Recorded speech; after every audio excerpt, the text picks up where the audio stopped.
ভবিষ্যতের বাংলাদেশের ফুটবল দলটি হবে বিশ্বসেরা, যেখানে খেলবেন বিশ্বমানের সব ফুটবলার। এই দলটি আর ফিফা র্যাঙ্কিংয়ের তলানিতে থাকবে না, নাম লেখাবে বিশ্বসেরাদের কাতারে। এখন এমন স্বপ্ন বাস্তবে রূপান্তর হওয়া শুধুই সময়ের ব্যাপার। একদিকে হামজা চৌধুরীর অভিজ্ঞতা, অন্যদিকে সমিত সোমের তারুণ্য, সঙ্গে Adam Abbas, Zidan Yusuf, Farhan Ali Wahid, Yusuf Ahmed, Trevor Islam, Zayan Hakim, Cuba Mitchell এবং সুলিভান ব্রাদার্সের মতো সম্ভাবনাময় খেলোয়াড়রা। এটা শুধু একটা সম্ভাব্য একাদশ নয়, এটা হতে পারে বাংলাদেশের ফুটবলের নতুন প্রজন্মের প্রতিচ্ছবি। যে প্রজন্ম দক্ষিণ এশিয়ার গণ্ডিতে আটকে থাকবে না, যে প্রজন্ম এশিয়ার বড় দলগুলোর বিপক্ষে চোখে চোখ রেখে লড়াই করবে, যে প্রজন্ম বিশ্বমঞ্চে বাংলাদেশের পতাকা তুলে ধরার স্বপ্ন দেখবে। একটা সময় ছিল বাংলাদেশের ফুটবল নিয়ে বড় স্বপ্ন দেখাটাই ছিল কঠিন।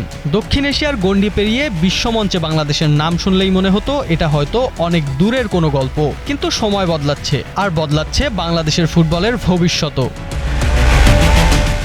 মাঝ মাঠে হামজা চৌধুরীর অভিজ্ঞতা ও নেতৃত্ব, তার সঙ্গে সমিত সোমের মতো প্রতিভা। রক্ষণ কিংবা মাঝ মাঠে ফারহান আলী ওয়াহিদ, ইউসুফ আহমেদ, ট্রেভর ইসলাম ও জায়ান হাকিমের উপস্থিতি। আর আক্রমণ ভাগে Adam Abbas, Zidan Yusuf, Cuba Mitchell, সঙ্গে রোনান ও ডেকলান সুলিভানের মতো তরুণ প্রতিভা। এই খেলোয়াড়রা যদি একই জার্সিতে, একই পরিকল্পনায়, একই লক্ষ্যে মাঠে নামে, তাহলে বাংলাদেশের ফুটবলের চেহারাটাই বদলে যেতে পারে। কারণ ফুটবলে একটি দলকে শুধু একজন তারকা শক্তিশালী করে না, শক্তিশালী করে একসঙ্গে থাকা অনেকগুলো মানসম্মত খেলোয়াড়। আর বাংলাদেশের হাতে যদি একই সময়ে একাধিক প্রজন্মের এমন প্রতিভা থাকে, তাহলে আমাদের লক্ষ্য তো বড় হতেই হবে। তাই শুধু দক্ষিণ এশিয়ার প্রতিপক্ষকে হারানো নয়, কিংবা শুধু সাফ চ্যাম্পিয়নশিপ নয়, লক্ষ্য হতে পারে এশিয়ার বড় দলগুলোর বিপক্ষে লড়াই করা, এশিয়ান কাপের মূল পর্বে নিয়মিত জায়গা করে নেওয়া এবং বিশ্বকাপ বাছাইয়ে আরও দূর পর্যন্ত এগিয়ে যাওয়া।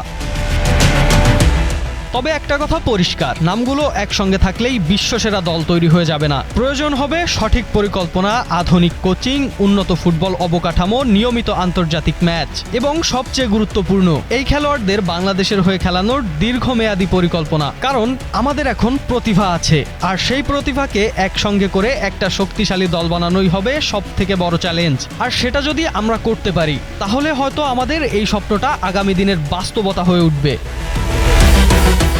হয়তো বিশ্বসেরা হতে সময় লাগবে, হয়তো পথটা অনেক কঠিন হবে, কিন্তু বড় দলগুলোও তো একদিন ছোট স্বপ্ন থেকেই শুরু করেছিল। তাই প্রশ্নটা এখন শুধু বাংলাদেশ কি পারবে থেকে সরে এসে প্রশ্নটা হওয়া উচিত এই প্রতিভাগুলোকে নিয়ে বাংলাদেশ কত দূর যেতে পারবে। তাই বাংলাদেশ শুধু দক্ষিণ এশিয়ার প্রতিদ্বন্দ্বী নয়, হতে পারে বিশ্ব ফুটবলের নতুন চমক। রাফসান মনি, নিউজ 24।